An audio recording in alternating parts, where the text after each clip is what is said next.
जय हिंद दोस्तों। Learn with Ruby पर आप सभी लोगों का वेलकम है। कैसे हैं आप सब लोग? बढ़िया होंगे, बढ़िया अपनी तैयारी कर रहे होंगे, लगातार मॉक टेस्ट भी लगा ही रहे होंगे। जैसा कि आप सभी लोगों को पता है कि हम लोग यहाँ इस सीरीज में कॉम्पिटिटिव एग्जाम में आने वाली मैथ्स की तैयारी कर रहे हैं। सभी चैप्टर, सभी टॉपिक हम इस सीरीज में कवर करने वाले हैं। इस सीरीज में आगे बढ़ते हुए अभी हम लोगों ने कितने टॉपिक कंप्लीट कर लिए? अपना time and work, time speed distance, boat and stream और रेस वाले क्वेश्चन का जो एक रेस टॉपिक पे भी मैंने क्वेश्चन जो है करा दिए। अभी हम कंटिन्यू कर रहे हैं एवरेज। एवरेज में अभी तक हमने जो भी क्लासेस ली हैं उसमें हम अपने एक समझ विकसित कर चुके हैं। और जैसा कि मैंने आपको बताया था कि आज की क्लास में हम करने वाले हैं रिप्लेसमेंट वाले क्वेश्चन, यानी जब कुछ लोगों का समूह होता है और उनमें कुछ लोग कभी शामिल होते हैं और कभी चले जाते हैं या किसी की जगह कोई और व्यक्ति आता है, तो एवरेज पे क्या फर्क पड़ता है। ठीक है, तो चलिए शुरू करते हैं आज की क्लास को। इससे पहले आप लोग अगर मेरी समझाई हुई चीज़ें समझ में आती हैं, क्लास अच्छी लगती है, तो प्लीज़ क्लास को लाइक कर दिया करो, चैनल को सब्सक्राइब कर लो। लगातार आपको ये वीडियोज़ मिलती रहेंगी। हम पूरा सिलेबस कंप्लीट करेंगे मैथ्स का इस सीरीज़ में और शेयर भी करेंगे, तो मेरे को अच्छा लगेगा, मेरे को सपोर्ट मिलेगा। और जो लोग ऑलरेडी सपोर्ट कर रहे हैं, मुझे फॉलो कर रहे हैं, उन लोगों के लिए थैंक यू सो मच। आज की क्लास का पहला क्वेश्चन देखते हैं। देखो क्या है क्वेश्चन। 8 नाविकों वाली एक नाव में उनके उनके नाविकों के औसत भार में 1.5 किलोग्राम की वृद्धि हो जाती है, क्योंकि 60 किलोग्राम वाले एक नाविक के स्थान पर एक नया व्यक्ति आ जाता है। तदनुसार उस नाविक का भार कितना है? तो जो नया व्यक्ति आया है इसका वजन बताना है। तो पहले तो आप इस क्वेश्चन में ये समझो कि देखो टोटल 8 नाविक थे, एक पर्सन गया और एक नया आया, यानी कि 8 ही बचे हैं अभी भी, है ना? तो अगर आप ऐसे समझो कि जो पर्सन गया है, वो पर्सन जो गया है उसका वजन उसके बराबर होता, किसके बराबर? जो पर्सन नया आया है। तो क्या औसत पे कोई प्रभाव पड़ता? कभी औसत उतना ही रहता ना, नहीं रहता। जैसे मतलब जो पर्सन गया है, क्योंकि 60 किलोग्राम वाले एक नाविक के स्थान पर एक नया पर्सन आया है, यानी कि जो पर्सन गया है उसका वजन है वो 60 केजी था, है ना? और जो पर्सन आया है उसका वजन 60 नहीं है, उसका वजन कुछ ना कुछ एक्स्ट्रा है। क्यों है कुछ ना कुछ एक्स्ट्रा? क्योंकि उसके आने से अब एवरेज जो है उसमें 1.5 किलोग्राम की वृद्धि हो गई है। तो मुझे बताओ, टोटल पर्सन थे 8, टोटल पर्सन थे 8। ये चीज मैंने आपको समझाई थी कि अगर एवरेज में 1.5 किलोग्राम की वृद्धि हुई है, यहाँ पे मैं लिखती हूँ कि मैंने देखो यहाँ पे लिखो एवरेज, लिखो एवरेज। ठीक है, एवरेज में कितनी वृद्धि हुई है? एवरेज में वृद्धि हुई है 1.5 किलोग्राम की। और लोग कितने हैं? 8। लोग कितने हैं? 8। तो मुझे बताओ योग में कितनी वृद्धि हुई होगी? 15 8 120, यानी 12 केजी की वृद्धि हुई होगी। यानी कि अगर 60 किलोग्राम वाला पर्सन गया और अगर आने वाला पर्सन भी 60 किलोग्राम ही होता, तो औसत ना बढ़ता ना घटता। लेकिन जो पर्सन आया है वो 12 किलो एक्स्ट्रा लेके आया है, तभी एवरेज 1.5 किलो बढ़ा है। तो 12 किलो एक्स्ट्रा लाया, यानी कि 60 प्लस 12 एक्स्ट्रा लाया है, यानी जो नया पर्सन आया है उसका वजन कितना है? 72 केजी है। ठीक है, ये तो हुई कॉन्सेप्ट वाली बात। मैंने आपको पहले भी कहते आई हूँ हमेशा कि अगर एवरेज में 1 की वृद्धि हो रही है तो योग में कितनी वृद्धि होगी? जितनी संख्या उससे मल्टीप्लाई कर देंगे। तो यहाँ पर भी अगर एवरेज में 1.5 किलो की वृद्धि हो रही है तो टोटल नाविकों की संख्या कितनी है? 8। तो मैंने 8 से मल्टीप्लाई, ये योग में वृद्धि हुई होगी, तो योग में वृद्धि हो गई है 12 की। 60 वाला गया पर्सन, तो जो पर्सन आया है वो उसने 12 की वृद्धि करी है, यानी कि वो 60 के अलावा 12 और था, यानी कि 72 केजी का था। ठीक है, कौन सा सही है? ऑप्शन नंबर 4 सही है। ठीक है, समझ में आई चीज?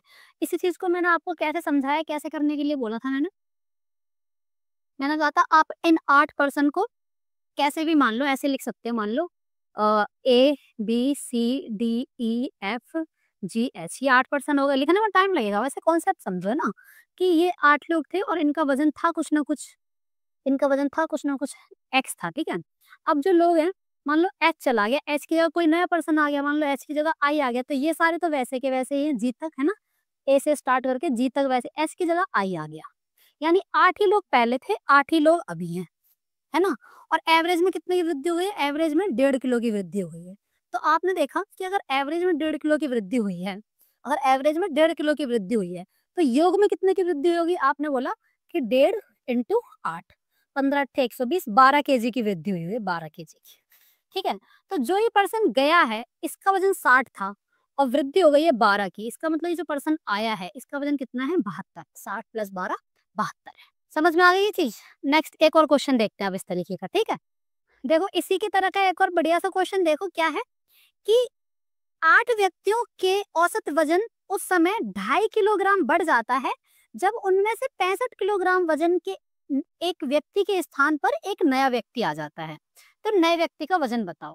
तो आप सिंपल करोगे कि 2.5 किलो वजन बढ़ा औसत, तो यानी टोटल कितना बढ़ गया होगा? आपने देखा कि औसत है वो 2.5 किलो बढ़ा, तो योग कितना बढ़ गया होगा? योग कितने लोग हैं? टोटल व्यक्ति हैं 8, तो आपने कहा 25 अट्ठे 200 यानी 20 केजी बढ़ गया है। जो योग है वो 20 केजी बढ़ गया है। अब आप ही बताना 65 किलोग्राम गया, 65 किलोग्राम वाला व्यक्ति गया और अगर आ भी जाता 65 किलोग्राम वाला व्यक्ति तो ये वजन बढ़ता? नहीं बढ़ता। जो आया है वो 65, ये जो 20 किलोग्राम लेके ज्यादा आया है ना 65 के अलावा, जो नया व्यक्ति आया है वो 65 प्लस 20 कितना है वो? 5 और 6 2 8, 85 किलोग्राम का है वो जो नया व्यक्ति आया है, उसका वजन कितना है? 85 किलो है। समझ आया? कर लोगे इतनी आसानी से? 3 से 4 सेकंड में आंसर निकालना चाहिए। अगर एग्जाम में आ गया तो 3 से 4 सेकंड में आंसर निकलना चाहिए। ठीक है? आगे बढ़ते हैं। अब इस तरह का थोड़ा-सा लेवल अप करते हैं, इसी तरह का कॉन्सेप्ट लगाते हुए हैं।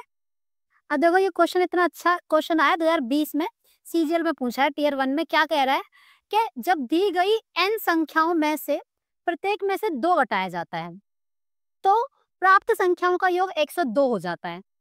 जब उनमें से प्रत्येक में से 5 घटाया जाता है तो प्राप्त संख्याओं का योग 12 हो जाता है। तो दी गई n संख्याओं का औसत निकाल। ठीक है? तो मैंने अभी आपसे कहा था कि अगर एवरेज पे कितना फर्क पड़ेगा, जितना कि प्रत्येक संख्या पे फर्क पड़ रहा है।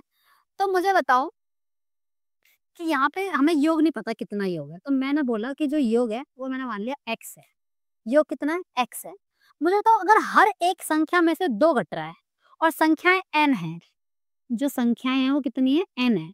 मतलब 20 है, 25 है, 30 है, कितनी है ये नहीं पता, पर n है मान लो। अगर हर एक में से 2 घट रहा है तो योग में से कितना घट जाएगा? 2 इंटू n घट जाएगा, 2n घट जाएगा। तो टोटल योग कितना हो जाएगा? x में से घट गया 2n और ये कितना हो जा रहा है? ये 102 हो जा रहा है। यही बोला क्वेश्चन में। फिर कह रहा है अगर मान लो हर एक संख्या में से 5 घटा दो तो योग कितना कम हो जाएगा? हर में से अगर 5 घटाओगे हर एक में से तो संख्या है n, तो 5 इंटू n इतना योग कम हो जाएगा और तब कितना हो जा रहा है? 12 हो जा रहा है।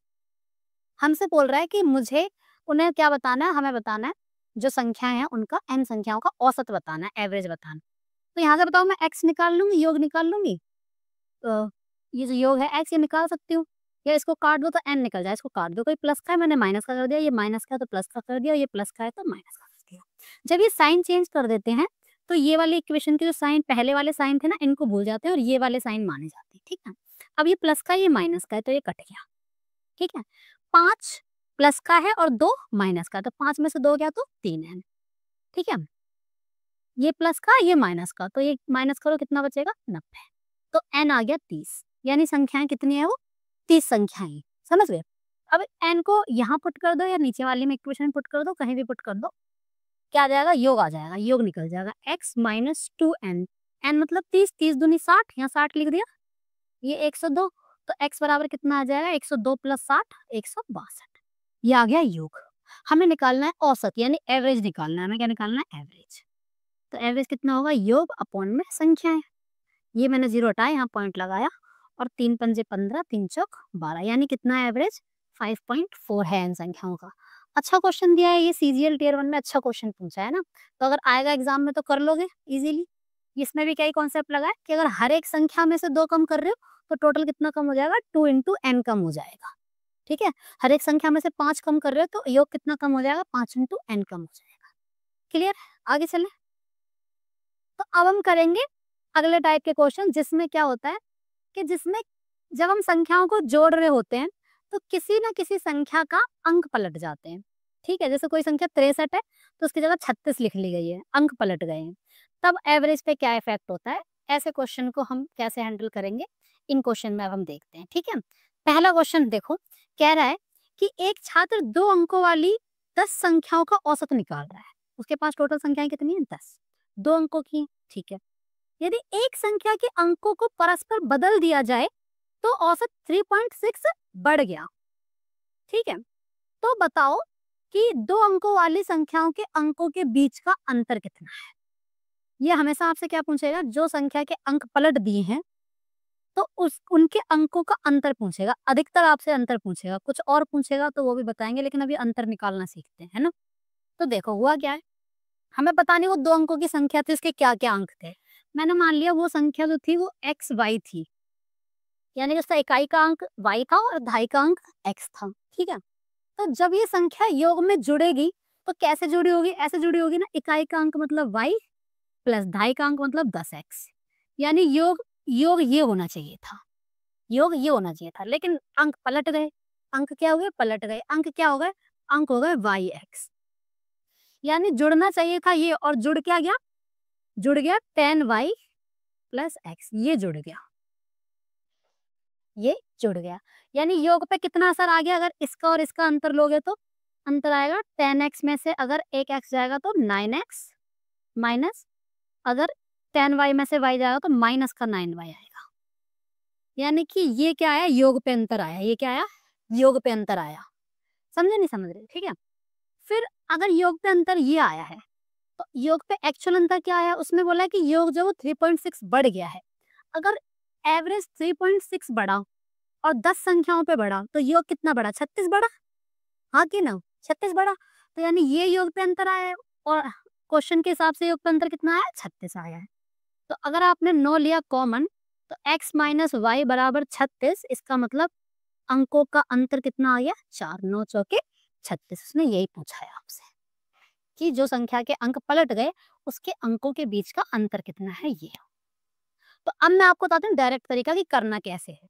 इतना भी नहीं करना है इसको, बस आपको ये ध्यान रखना है, अगर संख्या 2 अंकों की है, अगर संख्या 2 अंकों की है और उन दोनों अंकों के बीच का अंतर पूछा है, तो आपको सीधे लिखना है 9x माइनस वाई, ये अंक हो गए, ठीक है। बराबर में क्या रखना है आपको? जो संख्या जो प्रभाव पड़ा है किस पे?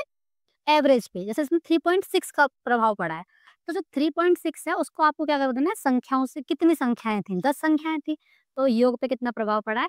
ये 36 का प्रभाव पड़ा है। यानी डायरेक्ट आपको ये वाली इक्वेशन लिखनी है, पूरी नहीं लिखनी, ठीक है। क्योंकि हमेशा जो होगा क्या होगा कि ये हमेशा इनका अंतर ये बनेगा 9x माइनस 9y। तो आप याद रख सकते हो कि जब 10 जब 2 अंकों की संख्या पलटी गई है, जब 2 अंकों की संख्या पलटी गई है, तो योग पे ये प्रभाव पड़ेगा। 9 कॉमन ले लो, योग पे ये प्रभाव पड़ेगा, और योग पे ये प्रभाव हमें दे रखा है क्वेश्चन में। समझ गए इस बात को? एक और क्वेश्चन लेते हैं, उसको डायरेक्ट करने की कोशिश करना, ठीक है। देखो, एक छात्र 15 द्विअंकीय संख्याओं का औसत ज्ञात करता है। अब इस बार कितनी संख्या है? 15 है। संख्याओं को लिखते समय गलती से एक संख्या के अंक पलट जाते हैं। परिणामतः उत्तर सही से, मतलब जो उत्तर सही उत्तर से 1.8 कम हो जाता है। यानी एवरेज इस बार 1.8 कम हो गया। तो बताना उस संख्या के अंकों में अंतर कितना है, और क्या बताना है?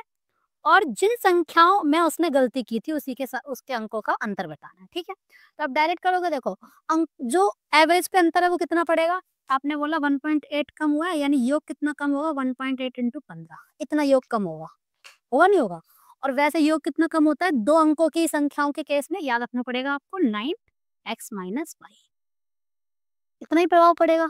अब आपने इसको काट दिया, 9 दूनी 18, यानी अंकों का अंतर कितना आएगा? 15 दूनी 30, यानी 3 आएगा। कितना आएगा? 3 आया, यानी ऑप्शन नंबर सी करेक्ट है। इतनी जल्दी करना है ये क्वेश्चन, समझ गए? याद रहेगा ना कि योग पे क्या फर्क पड़ रहा है, ठीक है, और यहाँ पे योग पे ऐसे क्या फर्क पड़ता है, ठीक है। अब एक बार ये भी देख लो, अगर संख्याएं जो है वो 3 अंक की होंगी तब कितना फर्क पड़ेगा योग पे। अगला क्वेश्चन देखो कि एक छात्र 10 3 अंकीय संख्याओं का औसत निकालता है, लेकिन वह गलती से एक संख्या के अंकों को बदल देता है, जिससे उसका औसत 29.7 बढ़ जाता है। तो उस संख्या के इकाई और सैकड़े के स्थान पर जो अंक हैं उनका अंतर निकालना है, ठीक है। तो देखना जरा, माना कि वो संख्या जो थी वो क्या थी? एक्स वाई जेड थी। यानी कि योग कितना होना चाहिए था? योग कितना होना चाहिए? ये होना चाहिए Z plus 10y plus 100x, यही तो जुड़ना चाहिए था। ये बात समझते हो आप? ऐसा क्यों करती हूँ मैं? ये समझते नहीं समझते? जैसे मान लो कोई संख्या 132 थी, ठीक है, तो जब ये जुड़ती है तो ऐसे तो जुड़ती है, अगर आप इसको जोड़ोगे तो 100 प्लस 30 प्लस 2, ऐसे ही तो जुड़ती है ये संख्या, है ना। 132 ऐसे ही तो जुड़ता है। तो देखो, 1 में इंटू आए 100, 3 में इंटू आए 10 और 2 में इंटू आए 1, ये सिखाते थे ना पहले जब हम स्कूल पढ़ते थे तब, नहीं सिखाया तो सीख जाओ, है ना? तो अब हुआ क्या कि अंक पलट गए, जब अंक पलटेंगे तो क्या होगा? जेड, वाई, एक्स ये हो जाएगा अंक पलटेंगे तो। बीच वाली तो ऐसी रहेगी, ये आगे-पीछे के अंक पलटेंगे। तब क्या तो जुड़ना चाहिए था ये और जुड़ क्या गया? जुड़ गया x plus 10y plus 100z ये जुड़ गया। समझे? तो हमने देखा कि योग पे कितना फ़र्क पड़ा, योग पे कितना फ़र्क पड़ा। तो आपने कहा 100x में से x गया तो 99x, 10y में से 10y गया तो पूरा कट गया और z में से 100z गया तो माइनस था 99z। ये पड़ा योग पे फ़र्क। और क्वेश्चन के अकॉर्डिंग योग पे क्या फ़र्क पड़ा?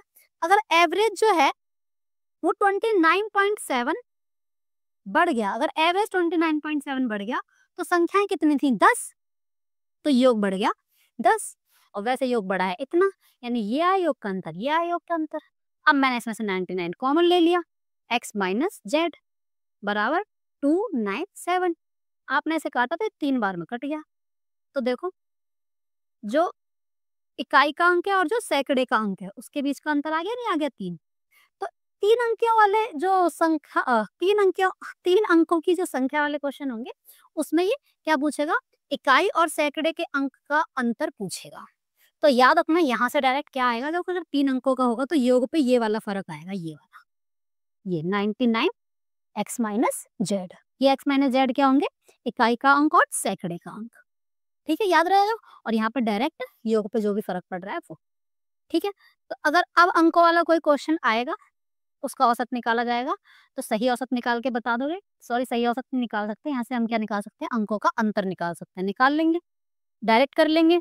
याद रहेगा तो अच्छा रहेगा, सेकंड्स बच जाते हैं हमारे और सेकंड्स बचने से ही जो जब हम अपना सिलेक्शन खोते हैं तो आप देखोगे बहुत ही माइनर पॉइंट से हम अपना सिलेक्शन खोते हैं, कभी 0 पॉइंट समथिंग, कभी 1 पॉइंट समथिंग ऐसे सिलेक्शन खोते हैं। तो वो कुछ-कुछ सेकंड्स बचाने और ना बचाने का ही पूरा खेल होता है, ठीक है? तो आपको क्या करना है? स्टेप्स कुछ याद रखने हैं अपने दिमाग में, समझ गए हो तो याद रह ही जाएँगे, है ना? बाकी प्रैक्टिस करते रहो, है ना? और अगर मेरा पढ़ाया हुआ समझ में आ रहा है और मैं जो भी मेहनत कर रही हूँ वो आपको अच्छी लग रही है, तो प्लीज़ मेरी क्लास को लाइक कर दिया करो, चैनल को सब्सक्राइब कर लो। मैं आगे भी आपको इसी तरीके से पढ़ाती रहूँगी, सारी चीज़ें कवर कराऊँगी, कोशिश करूँगी कि कोई भी चीज़ मुझसे रह ना जाए और फिर भी अगर रह जाती है तो आप मुझसे पूछ सकते हैं कमेंट बॉक्स में और नहीं तो फिर मैंने डिस्क्रिप्शन बॉक्स में लिंक दिया हुआ है टेलीग्राम चैनल का, वहाँ पर भी आप मुझसे अपने डाउट पूछ सकते हैं। मैं वहाँ पर आपके डाउट क्लियर करने की पूरी-पूरी कोशिश करूँगी। तो चलिए ठीक है, आज के लिए इतना ही रखते हैं बस। Thank you so much and bye.